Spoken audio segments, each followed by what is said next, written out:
Kas sveiki visi, atėjo laikas 17 laidai Teisėjo akimis. Ir šiandien dėja turiu būti mūsų studijoje VAR kambarį vienas. Neturiu savo kolegų šalia savęs, vasaros metas, kažkam atostogos, kažkam yra darbymetis. Kaip ir žadėjom paskutintoj savo laidoj, kad skirsime dėmesį pirmai lygai ir pasibaigus pirmam ratui pirmos lygos norėtume apžvelgti ir pateikti statistiką iš savo pusės teisėjo akimis, kaip mes taip matėme ir kokie skaičiai figuravo pirmo rato metu. Tai turbūt savo ekranuose jūs turėtumėt matyti skaidrės su skaičiais, o aš jas bandysiu pakomentuoti. Tai iš viso per pirmą ratą pirmo lygoje buvo sužaista 120 rungtynių, kurias aptarnavo 22 teisėjai. Iš jų yra 10 A lygos teisėjų ir 12 pirmos lygos teisėjų. Iš 120 rungtynių 26 rungtynės aptarnavo A lygos teisėjai pirmoje lygoje. Ir dabar pateiksime įdomesnius skaičius, kurie dominavo ir buvo užfiksuoti pirmoje lygoje. Tai turbūt pradėsime nuo nuobaudų ir pradėsime nuo geltonų ir raudonų kortelių. Per 120 rungtynių buvo parodyta 532 geltonos kortelės, kas sudaro vidurkį 4,38 per rungtynės. Norėčiau atkreipti dėmesį, kad praeitais metais, kada mes pateikėme statistiką šitų geltonų ir raudonų kortelių, mes nebuvome įtraukę oficialių žmonių, kurie gauna ant atsarginių suolo techniniai zonai geltonas arba raudonas kortelės. Tai šie skaičiai jau šiemet po pirmo rato buvo paskaičiuoti bendrai su kiek būna parodyta kortelių ir tas skaičius yra geltonų kortelių vidurkis 4,38. Tuo tarpu raudonų kortelių buvo parodyta 35 per pirmąjį ratą.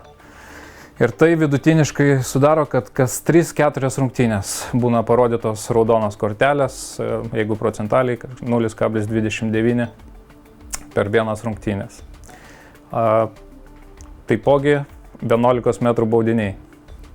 Per 120 rungtynių buvo paskirta 43 11 metrų baudinių.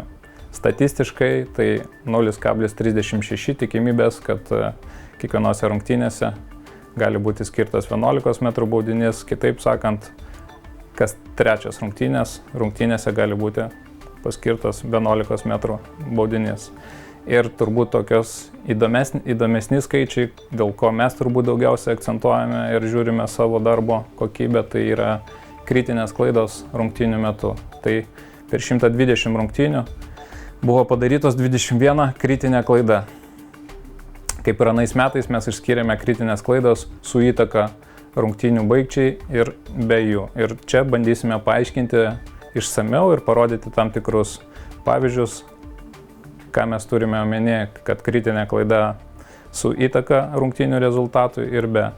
Tai pagal mus tai yra 13 iš 21 klaidos buvo be įtakos rungtynių rezultatui.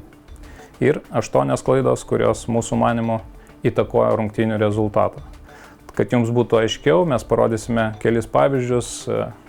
Norėčiau pabrėžti, kad pirma lyga filmuojama yra dažniausiai viena kamera ir visko, ko gal norėtume jums parodyti, tai negalime dėl kokybės pačių klipų, bet parinkę tokius aiškesnius klipus, bandysime jums parodyti. Ir vienas iš pirmųjų klipų, pradėsime nuo klipų, rungtynių, kurie turėjo įtakos rungtynių baigčiai. Tai jūs savo ekranuose matote rungtynės tarp Minijos ir Kauno Žalgirio B komandų. Prie rezultato 0-0 mūsų manymu buvo nepaskirtas akivaizdus 11 metrų baudinys. Ir tai yra 23 rungtynių minutė ir tai turėtų būti Kauno Žalgirio B komandos naudai. Ir po finalinio teisėjo švilpuko šitos rungtynės Minė 2-0 laimėjo prieš Kauno Žalgirio B komandą. Dėl to šitos rungtynės mes galvojam, kad joje yra kritinė klaida ir ta klaida galėjo įtakoti rungtynių eigą. Antras pavyzdys tai yra irgi klipas su įtaka, rungtynės prieš namų komandą Tauragė, žaidė prieš Jonavos Bivan komandą ir prie rezultato 0-0, 71 minutę, Jūs matote grubę pražangą baudos aikštelėje Bivano ir teisėjų komitetas čia pripažino teisėjo klaidą, kad Tauragės žaidėjai turėjo būti parodyta raudona kortelė už šitą veiksmą.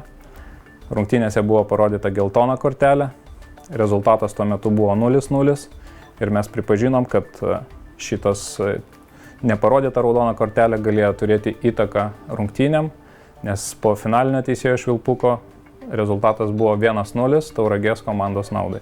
Dar vienas iš klipų situacija BFA su Babrungu. Jūs irgi matote savo ekranuose, 87 minutė, rezultatas lygus 2-2.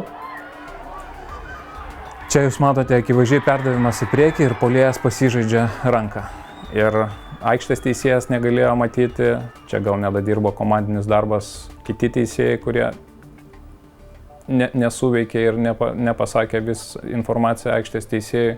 Ir po šitos atakos BFA išsivežė į priekį ir finalinis rezultatas šitų rungtynių buvo 3-2 BFA naudai ir mūsų manymu tas trečias įvartis buvo pelnytas pažeidžiant taisyklės. Dėl to šita kritinė klaida pripažinta kaip turėjo rungtynių rezultato įtakos. Ir kad būtų aiškiau, dar keli pavyzdžiai iš kitų rungtynių.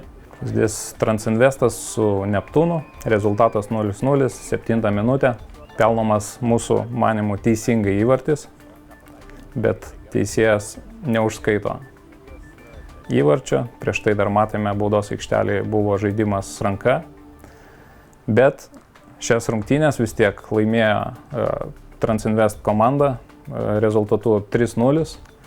Dėl to teisėjas savo ataskaitoje gauna neigiamą pažymį ir kritinę klaidą, bet šita kritinė klaida neturėjo jokios įtakos rungtynių baigčiai ir rungtynių rezultatui, nes Transinvest laimėjo 3-0. Dar vienas pavyzdys iš kitų rungtynių, tai rungtynės Bivanas su Babrungu. Matote 72 minutę, rezultatas 0-2 Babrungo naudai. Vyksta kontur išpuolis ir baudos aikšteliai. Mūsų manimų vartininkas žaidžia į kamuolį. Bivano komandos žaidėjas griūna ir teisėjas skiria 11 metrų baudinį ir mūsų akimis pripažinta, kad tai buvo neteisingai paskirtas 11 metrų baudinys. Tačiau rungtynės pasibaigė Babrungo komandos naudai 1-2. Teisėjo ataskaitoje šitas epizodas aprašytas kaip kritinė klaida, bet kuri neįtakoja rungtynių rezultatui. Tai vat tokie skaičiai iš pirmos lygos. Praeitą savaitgalį mes turėjome seminarą pirmos lygos teisėjų, kur buvo laikomi normatyvai ir nauja pristatyta teorinė medžiaga.